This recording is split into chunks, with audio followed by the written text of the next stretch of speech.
Coucou famille, j'espère que vous allez bien. Alors aujourd'hui, je voudrais vous parler d'un sujet qui me tient vraiment à cœur. Il s'agit de l'amour. Déjà, qu'est-ce que c'est que l'amour? Le dictionnaire nous dit que l'amour est un sentiment intense d'affection et d'attachement envers une personne ou une chose qui pousse tout simplement à aimer. Et ici, l'amour se caractérise de différentes manières.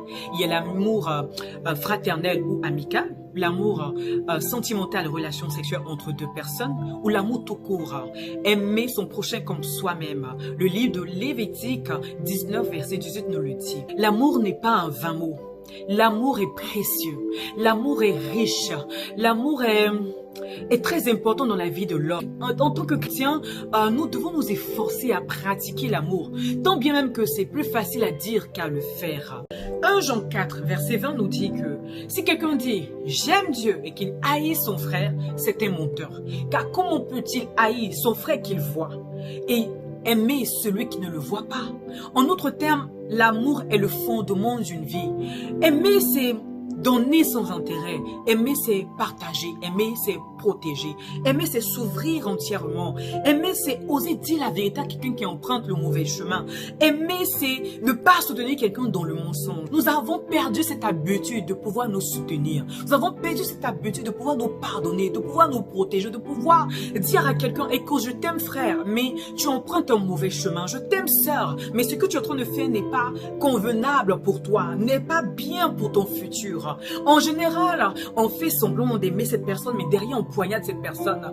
L'amour est dit ses vérités. L'amour ne condamne pas. L'amour accepte. L'amour protège. Savoir protéger, c'est savoir dire aussi ses vérités. C'est dommage parce que nous, les chrétiens, avons perdu ce caractère de pouvoir nous aimer, de pouvoir nous entraider. En général, on prie pour que cette personne la tombe. Et quand cette personne est tombée, on est content, on prie le Seigneur. Mais quand cette personne se relève, on se tonne. Mais comment cette personne a pu bien faire pour s'en sortir? On a pourtant comploté contre cette personne. On a pourtant voulu le mal de cette personne. Mais cette personne arrive à tenir sur les pieds. Mais qu'est-ce qui n'a pas marché? Parce que c'est la prière d'un chrétien, c'est vilain à entendre, mais c'est la pure vérité. Et en tant que chrétien, nous devons nous efforcer à avoir ce caractère, parce que nous allons rendre compte à Dieu de nos actions.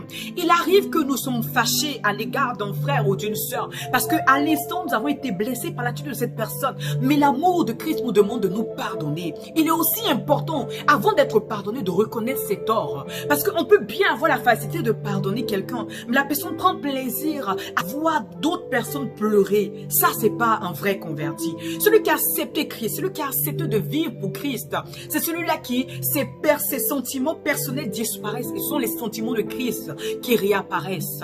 C'est pas facile. Moi-même qui vous parle, je n'arrive pas encore à effacer tous mes défauts, mais par la prière, je demande toujours à Dieu, Seigneur, donne-moi la force d'aimer, donne-moi la force de pardonner et donne-moi la force d'avancer, parce que c'est le caractère que Dieu nous demande d'avoir. Aimer ton prochain comme toi-même. Je ne peux pas aimer ma soeur qui est devant moi et vouloir son malheur derrière. Ça, c'est pas un vrai converti. Le vrai converti, c'est celui-là qui va s'abandonner tout entièrement et qui va dire, Seigneur, donne-moi le cœur que tu désires que j'ai, l'amour que tu désires que j'ai. C'est dommage. Le chrétien persécute son frère qui est en train de faire l'œuvre de Dieu. Le chrétien ralentit celui qui veut se lever pour la gloire de Jésus. Mais il est encore temps de te repositionner au fond de Dieu. Il a dit que la trompette sonne. Celui qui entend la voix de l'Éternel se laisse avertir.